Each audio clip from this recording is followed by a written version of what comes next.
It was a heavy disappointment to Maggie that she was not allowed to go with her father in the gig when he went to fetch Tom home from the academy.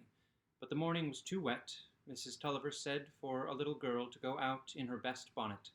Maggie took the opposite view very strongly, and it was a direct consequence of this difference of opinion that when her mother was in the act of brushing out the reluctant black crop, Maggie suddenly rushed from under her hands and dipped her head in a basin of water standing near, in the vindictive determination that there should be no more chance of curls that day.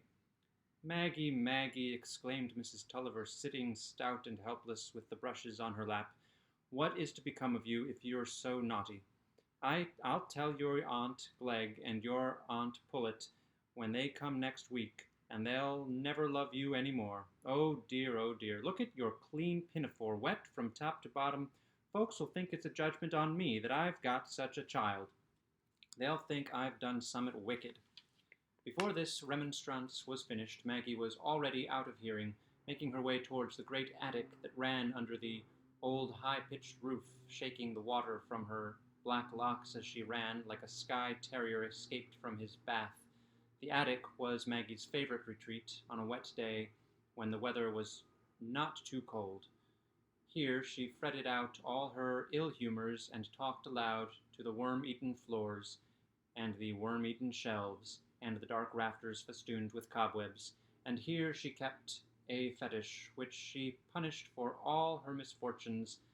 This was the trunk of a large wooden doll, which once stared with the roundest of eyes above the reddest of cheeks, but was now entirely defaced by a long career of vicarious suffering.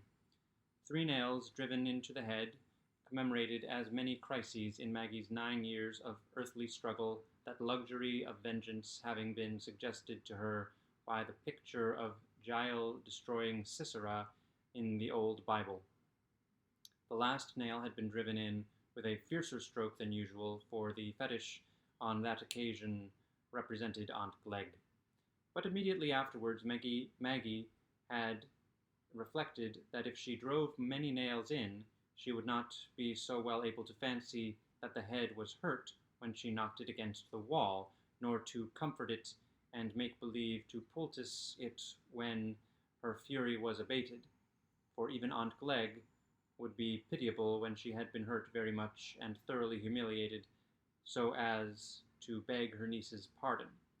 Since then she had driven no more nails in, but had soothed herself by alternately grinding and beating the wooden head against the rough brick of the great chimneys that made 2 square pillars supporting the roof.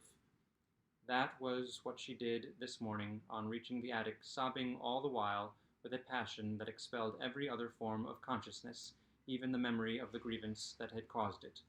At last the sobs were getting quieter and the grinding less fierce, a sudden beam of sunshine falling through the wire lattice across the worm-eaten shelves made her throw away the fetish and run to the window. The sun was really breaking out. The sound of the mill seemed cheerful again. The granary doors were open, and there was Yap, the queer white and brown terrier, with one ear turned back, trotting about and sniffing vaguely, as if he were in search of a companion. It was irresistible. Maggie tossed her hair back and ran downstairs, seized her bonnet without putting it on, peeped, and then dashed along the passage lest she should encounter her mother, and was quickly out in the yard, whirling round like a pythoness, and singing as she whirled, "Yap, Yap, Tom's coming home," while Yap danced and barked round her, as much as to say, if there was any noise wanted, he was the dog for it. "Hey, hey, miss, you'll make yourself giddy and tumble down in the dirt," said Luke, the head miller, a tall, broad-shouldered man of 40, black-eyed and black-haired, subdued by a general mealiness like an auricula. Maggie paused in her whirling and said, staggering a little, "Oh, no, it doesn't make me giddy, Luke. May I go into the mill with you?"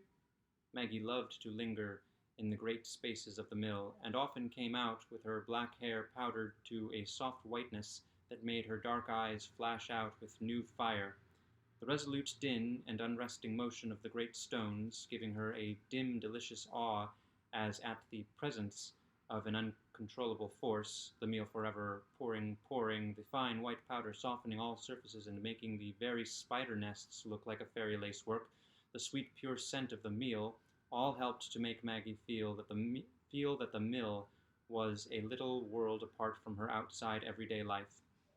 The spiders were especially a subject of speculation with her. She would, if they had She wondered if they had any relatives outside the mill, for in that case there must be a painful difficulty in their family intercourse. A fat and floury spider, accustomed to take his fly, well dusted with meal, must suffer a little at a cousin's table where the fly was au naturel, and the lady spiders must be mutually shocked at each other's appearance. But the part of the mill she liked best was the topmost story, the corn hutch, where there were the great heaps of grain, which she could sit on and slide down continually. She was in the habit of taking this recreation as she conversed with Luke, to whom she was very communicative, wishing him to think well of her, understanding as her father did.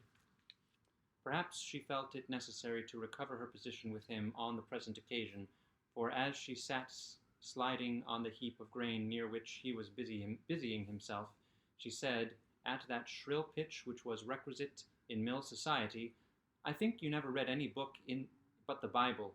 Did you, Luke?" "Nay, miss, and not much of that," said Luke with a great frankness. "I'm no reader, I aren't.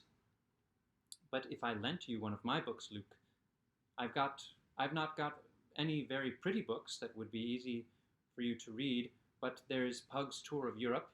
That would tell you all about the different sorts of people in the world, and if you didn't understand the reading, the pictures would help you. They show the looks and ways of the people, and what they do. There are the Dutchmen, very fat, and smoking, you know, and one sitting on a barrel. Nay, miss, I'n no opinion o' Dutchmen. There ben't much good in knowing about them. But they're our fellow creatures, Luke. We ought to know about our fellow creatures. Not much of fellow creatures, I think, miss. All I know, my old master, as war a knowin' man, used to say, says he, if e'er I sow my wheat wi'out brinnin', I'm a Dutchman, says he, and that war as much to say as a Dutchman were a fool, or next door. Nay, I aren't goin' to bother my son about Dutchmen. There's fools enough, and rogues enough, without looking in books for 'em." "Oh well," said Maggie, rather foiled by Luke's unexpectedly decided views about Dutchmen. "Perhaps you would like animated nature better. That's not Dutchmen, you know, but elephants and kangaroos, and the civet cat, and the sunfish, and a bird sitting on its tail. I forget its name. There are countries full of those creatures instead of horses and cows, you know. Shouldn't you like to know about them, Luke?" "Nay, miss, I got to keep count of the flour and corn. I can't do with knowin' so many things besides my work. That's what brings folks to the gallows, knowin' everything but what they got to get their bread by. And they're mostly lies, I think, what's printed in the books. Them printed sheets are anyhow, as the men cry in the streets." "Why, you're like my brother Tom, Luke," said Maggie, wishing to turn the conversation agreeably. "Tom's not fond of reading. I love Tom so dearly, Luke, better than anybody else in the world. When he grows up, I shall keep his house, and we shall always live together. I can tell him everything he doesn't know, but I think Tom's clever for all he doesn't like books. He makes beautiful whipcord and rabbit pens." "Ah," said Luke, but he'll be fine and vexed, as the rabbits are all dead." "Dead?" screamed Maggie, jumping up from her sliding seat on the corn. "Oh dear, Luke, what? The lop-eared one, and the spotted one that Tom spent all his money to buy?" "As dead as moles," said Luke, fetching his comparison from the unmistakable corpses nailed to the stable wall. "Oh dear, Luke," said Maggie in a piteous tone, while the big tears rolled down her cheek. "Tom told me to take care of 'em, and I forgot. What shall I do?" "Well, you see, miss, they were in that far tool house, and it was nobody's business to see to 'em. I reckon Master Tom told Harry to feed 'em, but there's no counting on Harry. He's an awful creature as ever come about the premises, he is. He remembers nothing but his own inside, and I wish it'd gripe him." "Oh, Luke, Tom told me to be sure and remember the rabbits every day, but how could I when they didn't come into my head, you know? Oh, he will be so angry with me. I know he will, and so sorry about his rabbits. And and so am I sorry. Oh, what shall I do? Don't you fret, miss, said Luke soothingly. They're nash things, them lop-eared rabbits. They'd happen ha' died if they'd been fed. Things that out of nature niver thrive. God A'mighty doesn't like 'em.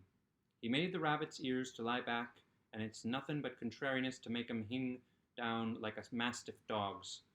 Master Tom will know better nor buy such things another time. Don't you fret, miss. Will you come along home with me and see my wife? I'm a-going this minute. The invitation offered an agreeable distraction to Maggie's grief, and her tears gradually subsided as she trotted along by Luke's side to his pleasant cottage, which stood with its apple and pear trees and with the added dignity of a lean-to pigsty at the other end of the mill fields. Mrs. Moggs, Luke's wife, was a decidedly agreeable acquaintance. She exhibited her hospitality in bread and treacle and possessed various works of art.